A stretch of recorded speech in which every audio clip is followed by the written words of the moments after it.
Bienvenue sur la chaîne Azami Résumé. Aujourd'hui voyons la deuxième partie de la vie agricole dans un autre monde. Dans la première partie, le personnage principal Hiraku a voyagé dans un autre monde et a construit une ferme avec un outil agricole omnipotent donné par Dieu. Maintenant, la ferme est de plus en plus grande et il attire une beauté vampire pour être sa femme. Ruth jette de la magie pour éclairer les toilettes afin qu'elles soient clairement visibles la nuit. Elle aide également Hiraku à collecter des sels, et ils peuvent enfin profiter de plats plus délicieux. Juste au moment où ils perfectionnent lentement la ferme. Bien qu'elle soit chargée de la garder, un avertissement précoce. Il s'avère qu'une fille ange a été attrapée, ce qui est exactement la même chose que lorsque vous avez été attrapé. Hiraku sauve la fille et la fille ange guérit son corps avec une simple magie. À ce moment, Hiraku découvre que la ruine a tendance à s'échapper tranquillement, et la fille ange se dirige immédiatement vers vous pour vous capturer quand elle la voit, seulement pour être battue par les loups démons. Plus tard, Hiraku ramène la fille ange à la ferme, puis apprend la vérité pendant la conversation. Il s'avère que la fille ange s'appelle Tia. Comme je l'ai déjà mentionné, c'est une pharmacienne, et elle a fait exploser les maisons des nobles tout en recherchant d'étranges potions. La jeune fille ange a été invitée par les nobles de la ville à capturer la route du retour. Tia est curieuse de la relation entre Hiraku et Ru dit timidement que Haruko est son petit pain au miel, d'après leur conversation. Il semble que Tia et vous avez en fait une bonne relation. À ce moment-là, tu t'invites soudainement à vivre ici, et pourquoi veux-tu rester? C'est parce qu'elle se sent si fatiguée d'aider seule à la ferme. Après cet itinéraire, prend Tia pour visiter toute la ferme. Pendant ce temps, elle introduit de nombreux légumes que Tia ne connaît pas et demande à Tia de l'aider à récolter les épinards. Hiraku invite Tia à goûter les épinards qu'il a cultivés, et Tia est surprise que ce soit la première fois qu'elle mange des légumes aussi frais.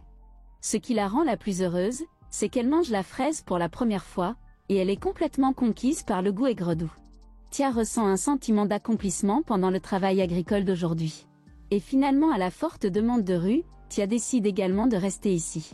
Après que Tia les ait rejoints, la ferme se perfectionne plus en douceur, Tia et la racine jettent de la magie pour aider Hiroko à construire la ferme et la perfection de nombreuses installations de la ferme pendant cette période. Au fil du temps, Tia espère que Hiraku pourra faire pousser plus de fraises, mais Hiraku dit qu'en raison du manque de main-d'œuvre à la ferme, il sera trop occupé s'il augmente la zone de plantation. À ce moment, il trouve plusieurs petits loups démons, qui s'avèrent être élevés par les loups démons, et l'espace de la cabane construite auparavant ne suffit plus. Alors Hiraku construit spécialement une zone pour les loups démons. Cependant, l'araignée donne également naissance à de nombreuses petites araignées. Ils ont besoin de se nourrir à la ferme et la pression augmente.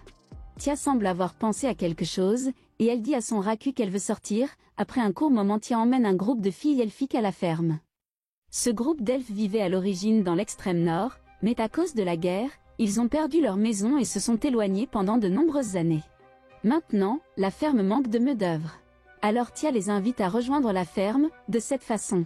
Miroku a gagné un groupe de belles beautés elfiques, et accessoirement résoudre le problème du manque de main-d'œuvre, avec plus de nouveaux membres, rejoignant plus de nouvelles maisons devraient être construites. Alors les filles elfes commencent à aider à construire de nouvelles maisons bien qu'elles aient l'air faibles, les elfes ont en fait un pouvoir très fort. Bientôt, une grande villa est construite. Miroku est également très heureux de voir que ces belles filles peuvent vivre ici l'esprit tranquille. Bientôt ce groupe d'elfes est engagé dans l'agriculture, ils sont non seulement industrieux, mais aussi très intelligents et ils se familiarisent avec leur travail en peu de temps. Ce qui surprend le plus Hiraoka, c'est que ce groupe de beauté elfique peut même forger du fer et avec leur aide, Hiraoka il ne peut s'empêcher de penser que les elfes peuvent tout faire. À ce moment, une beauté elfique lui rappelle qu'il y a un travail qu'ils ne peuvent pas faire seuls, qui est de se reproduire. Les lutins proposent alors de manger des toasts, occupés à faire bientôt des toasts.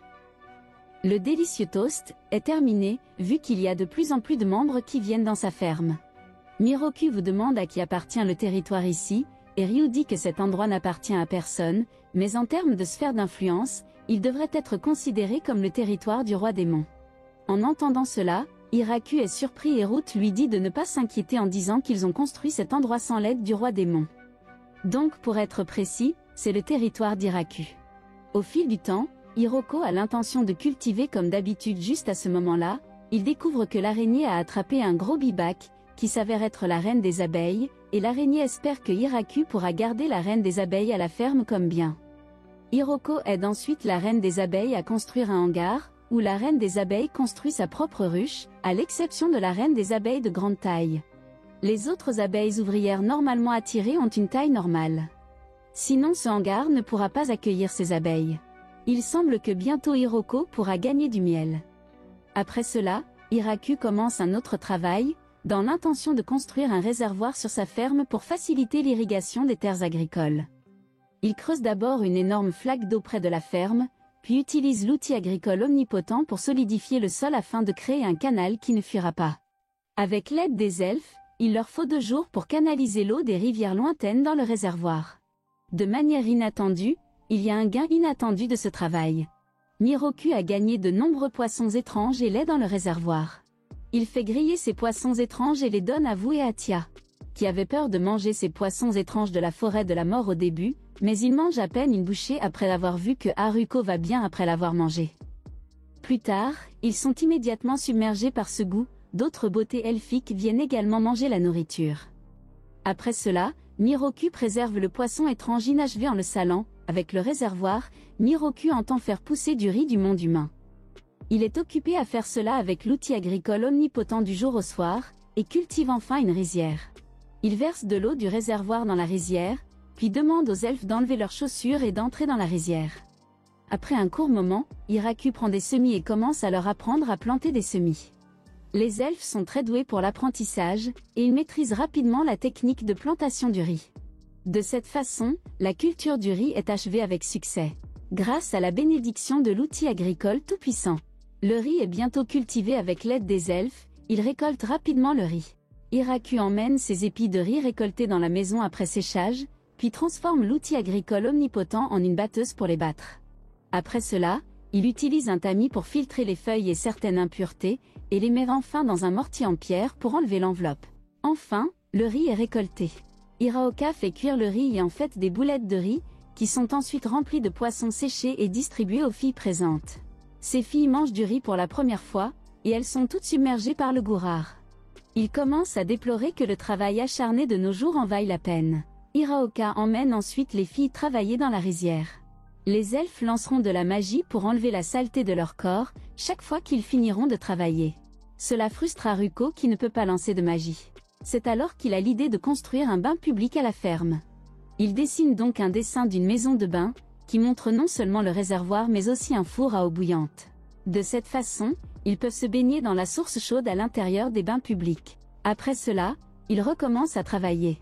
Maintenant, avec l'arrivée de nouveaux membres, ils peuvent travailler très vite et il ne leur faut que quelques jours pour construire le bain public sur le dessin. À ce moment, Miroku pense à un problème, à savoir comment gérer les eaux usées de la baignade. Si les eaux usées sont rejetées dans la rivière, cela entraînera une pollution secondaire. Tia propose une solution, qui consiste à récupérer quelques slimes. Il s'avère que dans ce monde, les slimes se spécialisent dans la consommation de déchets et de matières organiques mortes pour purifier l'environnement. Alors Tia sort pour recouvrir des boues, et Hiroko construit une piscine pour la boue à purifier dans les eaux usées. Enfin, les bains publics terminés. Hiraku voulait d'abord apprendre aux filles comment utiliser les bains publics, mais les filles ont directement demandé à Hiraku de le démontrer lui-même. Alors Hiraku enlève ses vêtements devant les filles, ne laissant qu'un short et leur apprend ensuite à se baigner comme des humains. Ils se baignent dans la piscine avec de l'eau chaude, se sentant très heureux en un instant, voyant Haruko en profiter tellement. Les filles se déshabillent toutes et se baignent dans la piscine. Hiraoka ne s'attend pas à ce que les filles de ce monde soient si ouvertes et elles passent toute une bonne journée. Peu de temps après, le démon loup reprend 5 beautés elfiques de l'extérieur, et ces elfes sont les partenaires perdus des elfes qui sont venus les premiers à la ferme. Bientôt, ils s'habituent à la vie à la ferme. Maintenant que de nouveaux membres se joignent, ils commencent à construire une nouvelle maison. Le chef démon loup regarde la vie d'Héraclès et un souvenir lui revient à l'esprit. Il s'avère que le chef du loup démon était le légendaire loup démon Tenu, qui était très puissant, et puis il a rencontré une laine femelle qui était plus forte que lui, et ils sont tombés amoureux. Plus tard, la louve est tombée enceinte. Malheureusement, ils ont rencontré le roi de la forêt, l'ours Grapplé, dans la bataille avec l'ours. Ils ont été blessés et ont perdu la capacité de se nourrir, juste au moment où ils pensaient qu'ils allaient mourir. Ils ont rencontré Hiroko. Le chef démon loup pouvait sentir le puissant mana sur l'outil agricole omnipotent de Haruko, pensant qu'il allait être tué. Mais de manière inattendue, Miroku les adopta et les nourrit de délicieux sangliers. Ce qu'Hiraoka ne sait pas, c'est que les sangliers qu'il chassait sont des monstres très terrifiants. La forêt, et il existe une autre règle dans ce monde. C'est-à-dire que les femelles de ce monde sont beaucoup plus fortes que les mâles. Voyant qu'Hiroko a conquis tant de femelles, le chef démon loup devient très impressionné par Hiroko, ce qui met fin à cette partie. Hiraoka ne sait rien de sa force puissante, et il pense qu'il est le plus faible, mais il est en fait l'être le plus puissant, à mesure que la ferme devient de plus en plus grande. Peut-il protéger son territoire? Eh bien, la vidéo d'aujourd'hui se termine ici. Si vous avez aimé cette vidéo, n'hésitez pas à liker et à vous abonner.